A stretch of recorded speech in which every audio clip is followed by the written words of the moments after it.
Hello, it's Debbie Gilbert from the Business Awards Show, and I'm also the host of the Best Businesswomen Awards and the Best SME Awards. Today's guest, well, she's a creative force and branding expert, known affectionately in the business world as the Logolady. Today I'm joined by Trudie Avery. She has over 25 years' experience in graphic design, branding, and visual identity. And Trudie has helped hundreds, actually, it's probably thousands, of businesses create professional, standout brands and truly reflect who they are and attract the right clients. She's been running the Logolady now for 9 years. Awards first came on her radar back in 2019, so quite some time ago. So we're going to talk about her awards journey, which culminated at the end of last year, winning a silver award in the Best Businesswomen Awards. And she has a clutch of awards already. So we're going to talk about all of the awards that she's won and what difference that's made to her business. And we're also going to talk through the importance of a good logo and good visual identity in business. So welcome, Trudie. Hello, thank you for having me.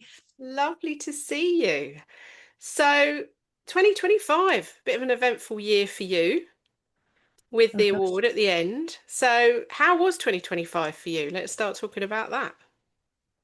immense would be a great word. So I became a published author. Oh, wow, I amazing. know of a number one Amazon bestseller, which was it was a group effort. It was empowering women to rise. Okay. So that was a collaboration book, which was amazing. And my speaking journey was flying along. I did a couple of stage events in London. I did Samantha Cameron's Elevate to Success event in front of 100 people. So my speaking career was really getting going. And and the awards on top of that too. So it was a really good year for you. So you started your business 9 years ago. What made you start out on your own? Because you'd obviously been in graphic design quite a long time at that point. So talk me through what made you set up your business.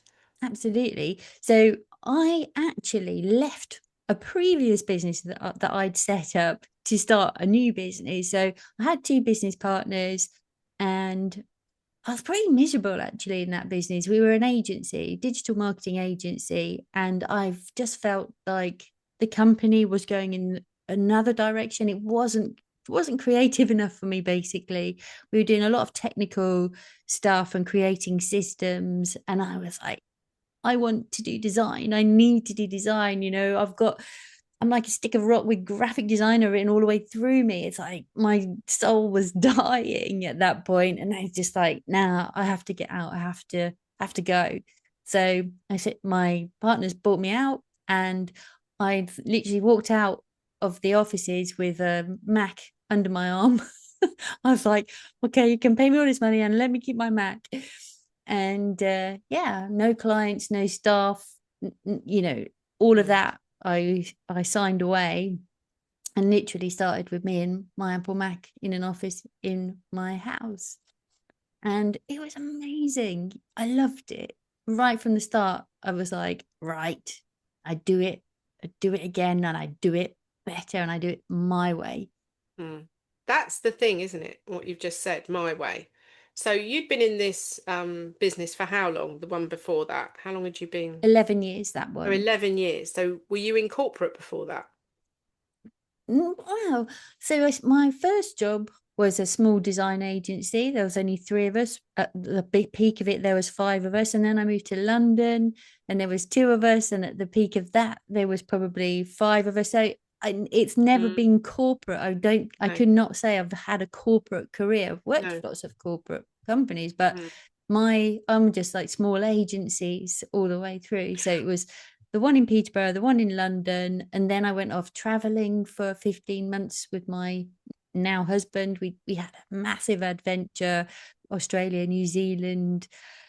Yeah, we started off in Thailand, Malaysia, Singapore. That was the best year of my whole life. Just off out having lots of fun, and then coming back from that, that's when I started freelancing. I set up on my own. It was like, well, where's my husband going to get a job? I could be flexible if I just again, me and my Mac sit down, start up, go out and say to people, hey, look, you want some graphic design work?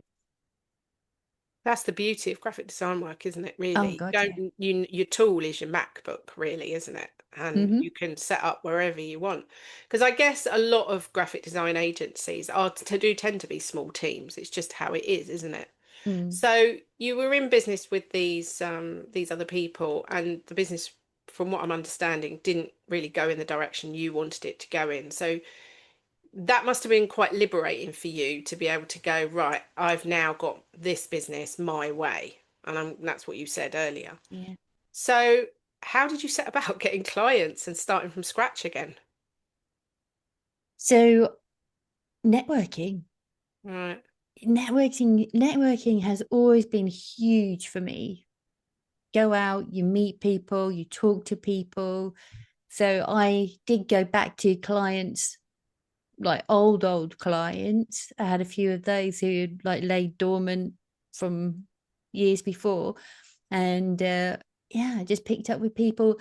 And and back in the day, starting up again, when I came back from traveling, I'd hoiked my physical portfolio around to marketing agencies. But in 2016, it wasn't like that anymore. I just, you can approach people online. So LinkedIn's been really great for Mm. me. Networking, events, people, just, yeah, getting your name out there really, and being confident and chatty and nice. Make friends with people and you get recommended, and yeah. So what made you call yourself the Logo Lady? Networking again. So my business is called Avery Creative, Mm. but it was while I was networking that I was talking about the work that I'd done, and the people would somebody just said to me, "Oh, you really are the logo lady." And I was Oh. like, "Yeah, I am." And when something strikes a chord and it's like, God, that's so simple. And Mm. it's not all I do, but because I love branding, if I can start with the logo, build the website and all the marketing materials, it's almost like you go into a supermarket for a loaf of bread and you come out with a trolley full. But I was thinking, Logo Lady is my loaf of bread almost, where I just can be known. And this is one thing I say to my clients all the time: you can do everything for everyone, but you'll never be known for that.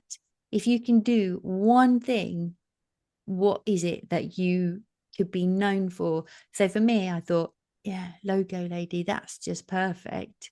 And I bought it. It wasn't trademarked, so I trademarked it. I got logolady.com. It was just like it was meant to be. It felt like it was written in the stars. Yeah, that's me. I'm bagging it. So have you got a website for that and for Avery Creative? Yeah. Yeah. So Avery Creative does what else? Because obviously Logo Lady is your logos. What else do you do with Avery Design? So because I'm a graphic designer, and I do literally do everything for everyone. I do. So I do the logos, the websites, the brochures, the posters, the pull-up banners, the invitations, the email, the social media graphics. I do all of it, everything. Um, and I don't really use Avery Creative specifically. And I think one day I hope to sell Logo Lady as a Mm. brand. And so if anybody wants to offer me £1 million for it, it's yours. I'll go back to Avery Creative. That's fine. I'm good with that. But yeah, it's that's the bigger picture. That's the everything that I offer. Mm. And let's talk about AI. How is AI impacting your world? I bloody love it. Gosh, it's made my life so much quicker in terms of if mocking things up, Mm. in terms of using it to help write things. And I put down everything I want in something and I say, polish that, and it Mm. spits out something, and I'm like, oh, gosh, truth, that's amazing. And also helping with the ideas generator. I'm like, okay, I literally put in my designs into ChatGPT, and I said, what do you think about that? I've put in already the background, the brief, Mm. and everything I know. And then I put in the ideas, and it will say, oh, I can totally see what you've done with this. This is really great. And then last week it said to me, yeah, but I wouldn't use that color because of this, and this. And I sat and thought about it for a while and thought, yeah, no, I totally agree with that. Actually, change that. So, it's just like having a buddy. The one thing I think you can't do, I mean, the downside of AI is everybody now thinks they can go and design their own logo, which of Mm. course they can. You can get a logo, but you'll never be able to get out of AI what I would give you, Mm. because you don't know what you don't know about branding when you're designing a logo yourself. You don't know the questions to ask or the information to put in, or the whole breadth of what actually a brand is, which is way more than just what your logo looks like. So it's never going to replace me. It can't. And I think the danger as well, I mean, you can go to these stock sites and buy logos. And the danger with that is somebody else has got the same logo as you.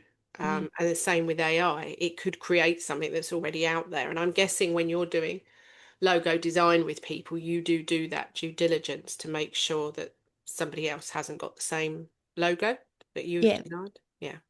So it's unique to you.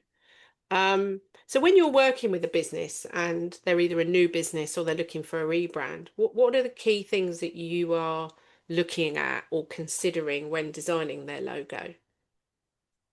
I totally lift the bonnet on who they are. Who Mm. are you? What do you love doing? Why do Mm. you love doing it? What experience have you got? Who are you doing it for? What do they care about? Where's that sweet spot between what's really important to you in your values and your personality, and the kind of people who you're looking to attract? And I Mm. always call that the absolute sweet spot right there. It's like your values, what you Mm. really care about. That is what your clients' values are and what they really care about. So being able to uncover the important parts and not be afraid to add the personality. I was just working with a lady just before Christmas, still working with her, but she's she has an Indian heritage, and her website did not there was nothing about that, and it was almost like she had tried to hide it. And when I was Mm. talking to her, she was so proud of her Indian heritage, and she's so wanted to be authentic. And when I put that to her, the fact that that didn't factor in anything, she felt quite liberated to say, I want that. I want to be that person. I am that person. So to bring out that into my brand makes absolute sense. And that's the Mm. thing. Whenever I work with somebody, it's not a surprise to them, because it's just I just reflect a mirror at them a lot of the time. But what they see in the mirror is quite freeing, and often almost a surprise to them. Mm. And they go, they call me psychic. Like, lots of people say, God, Judy, are you psychic? And I'm like, I'm just holding up a mirror. But the thing that I've done is asked you the questions. Mm. I've dug under the surface. I'm giving you a visual on what you said. And Mm. people were like, wow, that's just magic. And for me, it's like, it's easy, it's just It's you your told me. intuition. I would say it's your intuition as well at Yeah, play. So probably. it's asking the right questions, but because you've been doing it for so long, your intuition is playing a part in that, do you think? Yeah, Mm. 100%. I mean, it is sometimes some really spooky things happen. I mean, this whole psychic thing, but when I design a logo for somebody, and I put in, so for example, just before Christmas, I designed a logo, and I used a bird as a symbol of freedom and peace, and like an upward and outward trajectory. And to me, it made absolute sense. But this particular bird that I used, when the client saw it, she cried, and she said, "You don't know what that means to me." And she told me the story of what it did mean to her. And she said, "But I never mentioned it. I never said that to you." And there it is. And I was like, it's interesting, because that happens quite, not frequently, but it has happened quite a lot. Oh, maybe you are a bit psychic there, Trudy. Who Maybe, knows? maybe. So let's go back to 2019. So you'd been in business for 3 years at that point, and you came away from the SME Northampton Awards with two silver awards. So tell me about that and what happened at those awards. So when I first entered awards, it was because I had a PR company that, on retainer, and that was one of the things that they did, was like Ah. enter some awards for me, because it was not even something I'd ever really thought about. Awards are for other people, they're not for me. I'm not good enough. What would you say about me that make me stand out? But when somebody else writes really great, amazing things about you, and then gets you shortlisted for as finalists for different awards, you think, oh, okay. That's brilliant, that's amazing. But yeah, the SME awards, I got a great customer service award, and what is it, businesswoman of the year award. That's And amazing. ooh, me. What's that about? But yeah, such a such a fantastic feeling. I remember driving home from the awards, still almost taking it in. And my husband was in the car with me, and I literally screamed, and he almost crashed the car. And he was like, "What the hell? What did you do that for?" And I was like, "This is insane. I can't believe that just happened." So that must have been a real massive confidence boost for you at that stage in your business 3 years down the line. Was Oh, that how it totally. really kind of made you feel that you were recognized, but also the validation perspective, really?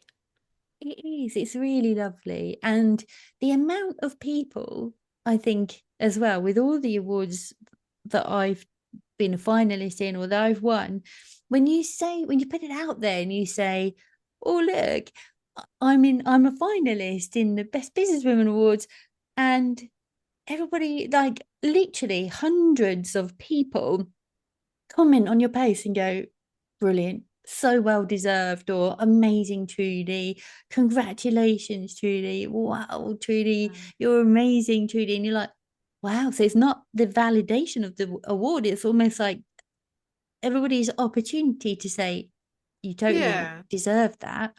And it's huge, Mm. huge. It's a big pat on the back because It's, we don't have annual appraisals with anybody when we run our own business. And this is one of the things I say to people time and time again, when they go, "Well, I can't see the point of awards." And I'm like, well, when you work for yourself, that's the only validation you're ever going to get, mm, apart from happy clients. So I think it's really important. So you obviously went on to do the National Business Women Awards, which is another awards in the same space as us. yeah. And you then did lovely Sandra's Awards, the Women Who ones, which I was at last year, which I loved that. I thought it was a really great event.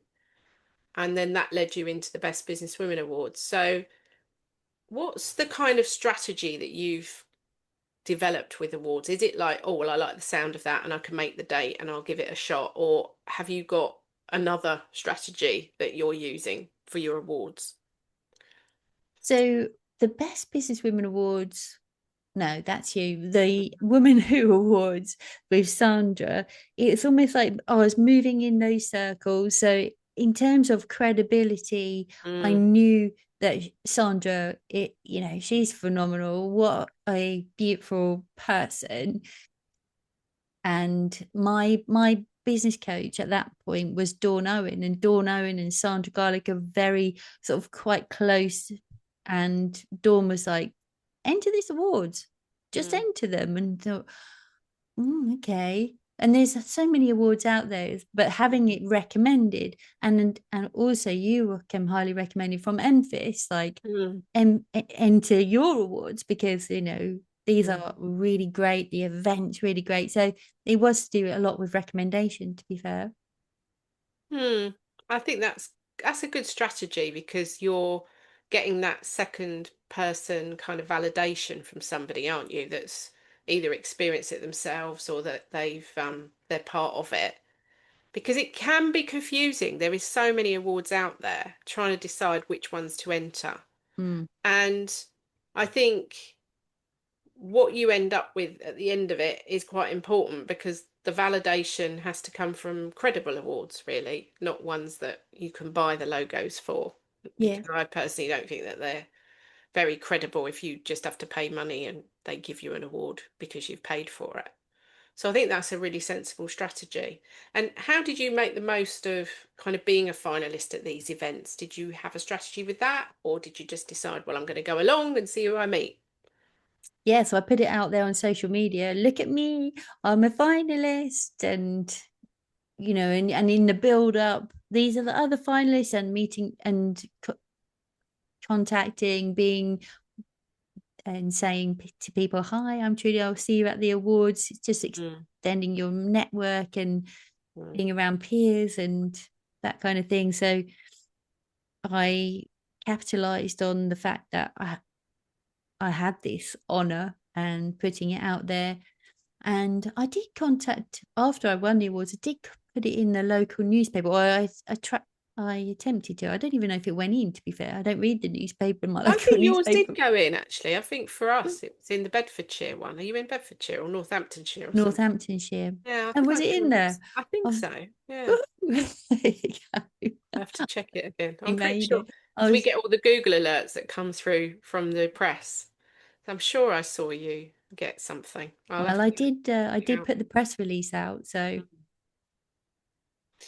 So obviously your journey's 9 years long now. So what kind of plans have you got for the next couple of years? What's on the what's cooking on the Logolady's stove at the moment? well, next year, this is a bit hush hush for now, but I am actually running my own event in Ooh. collaboration with three other branding specialists. We're all branding oriented, and we are going to be launching our first event, Mm. so in person. Mm. And that's huge for me. Mm. Like, I feel I'm so nervous, like that nobody will come. You know that. I mean, you run these events you've probably like, Um, yeah, I think in the early days, definitely, get that fear of who's gonna enter. And I think I'm like that at the moment with the Best SME Awards because that's the first year we've run it and it's in two yeah. weeks' time. And only four people have entered so far. Well, I better get entering then. But that's normal. And like when I say this to people, they look shocked. And I'm like, look, most of the entries will come in the day before or the day of. That is how it is. And that is how it's been with the Best Business Women Awards for all Oh, so those you've got years. nerves of steel So right you now. just have to hope and pray that you Yeah. get a decent number of quality entries. And Um, that same as being like working for yourself. People say, mm, well, how do you know that the business is going to keep coming in? And you said, well, I just know because it always has. it always has. Well, I mean, I think in that respect, you are out there, you are visible, you are going to events, you are networking. If you stopped all of that tomorrow, your leads would probably start to dry up a little bit. You'd probably still get leads from people you've worked with, but new leads would probably start to dry up if you weren't doing anything. I mean, you work quite hard on your own visibility, don't you? Yeah, very. So I think that's important. So where's the event going to be? Are we allowed to know? Is it going to be in London or Northamptonshire? Milton Keynes. Oh, we can do it in Milton Keynes. I like Milton Keynes. So when is it It's a great likely to venue. be? It's great in the middle, kind of Mm. And when is it likely to be? September. Oh, exciting. So when are you going to announce all the details? When we figured it all out, I think. We're still talking. We've got I think we've pretty much set the venue, but yeah, we're still talking about what the structure of the event's going to be. How can we make this an amazing event that people are going to get so much out of? Mm. So yeah, we're still very much in the planning phases at the moment. Yeah, but that's the exciting bit. It's like planning a wedding. It's all very exciting. Yeah, I've never done it before, and I'm a bit like some of the other people. Well, all three other ladies who I'm doing it with have done it before, so I feel like I'm in good hands. Mm. But yeah, I'm quite like nervous about it really. Because I was speaking at Sam's event last year, and just sort of putting that out there and trying to help with the ticket sales for hers. And I really, as a speaker, I didn't want to be that person who just turns up and does the speaker. I really wanted to be involved with like putting it out to my audience and me sort of pushing it on social media and saying that I'm speaking here, come and join me. I've got this discount code and putting it out to my email list. And, but I was like, even at that point, I was like, oh my goodness, it's going to be quite hard. People don't just jump, do they, at the ticket sales? And It's again, what quite I've found since the expensive. pandemic, that people book late now. They, unless there's a really good early bird offer, they leave it all to the last minute and they book literally a few days before. It's so frustrating. Oh my goodness. I know, What? I know. I'll have no nails left. I know. Luckily I don't bite my nails. I wouldn't have any, I don't think, if I did. So let's kind of finish off by talking about the book that you've just been part of, because I think that's quite an interesting topic for our listeners. So it was called Empowering Women. I got that right? Empowering women to rise. Empowering Women to Rise. I love that. So how many authors took part in the book, and what was the kind of premise of the book? There were 17 of us. Hmm. And so I signed up at the beginning of the year in February to speak on a stage Hmm. and with Speak and Shine. Hmm. And it was run by Kira Adair. And that was for me because I'm like, I want to be on more stages. How do I get on more stages? And funnily enough, not everybody's jumping up and down saying, Judy, please come and speak on my stage. So I thought, right, okay. So I invested in myself and said, right, I want to speak on your stage. I had the coaching that was available with this offer. They took photographs, they did video footage of you so you can put it together and put yourself out there as a speaker. So it was great, a really amazing thing. 8 minutes, you had to learn it off by heart, which is harder than you think. So only 8 minutes, but it's like, blimey, when you're sticking to a script, it's not easy. I was walking around the field, walking my dog, right? Speaking over and over. Everyone thought I was a lunatic because I was just talking to myself the whole time. I saw one of my buddies. I'm like, go on, speak and practicing my speech. But so do after, and it was after that event that they said, "Do you want to go from stage to page?" And they'd offer a few people the opportunity. And again, I thought I wanted to be able to put on my bio, speaker, author, Mm. designer.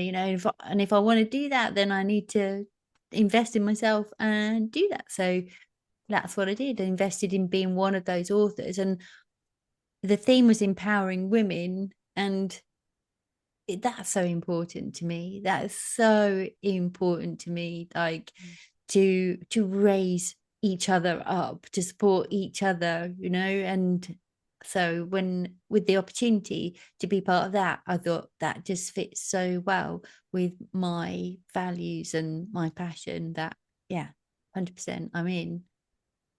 So, did you have a book launch for it? Did you do any? Yeah, we did. And Oh, actually, I was on holiday in Greece oh, at the time of the book launch, but I was there. I was on somebody's phone. I wow. was videoed in. But yeah, well, and I also designed the book cover. Oh, wow, that's Yeah, brilliant as which was, well. here it is actually. Oh, there you go. That's lovely, Trudy. That looks Yeah, amazing. thank you.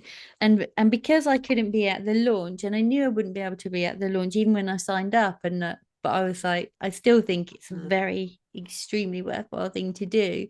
But because of that, they had a pre-launch party to release or uncover the book cover, and it was literally so that I could be part of that. I mean, these women are absolutely just the most beautiful, lovely, kindest ladies ever. Yeah, so I was part of that party where everybody was like going, "Oh, the book cover is amazing." Amazing. Well, we will make sure we put the link to the book in the show notes.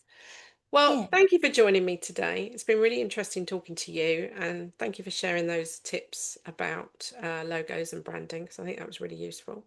Um, and I really think we're going to be seeing you on a lot more stages, winning a lot more awards, and hopefully speaking. So, if you've been listening to today's episode and you need a speaker for your event, we will make sure that Trudie's details are in the show notes, and we'll include your LinkedIn profile as well, because I know you use brilliant. LinkedIn a lot.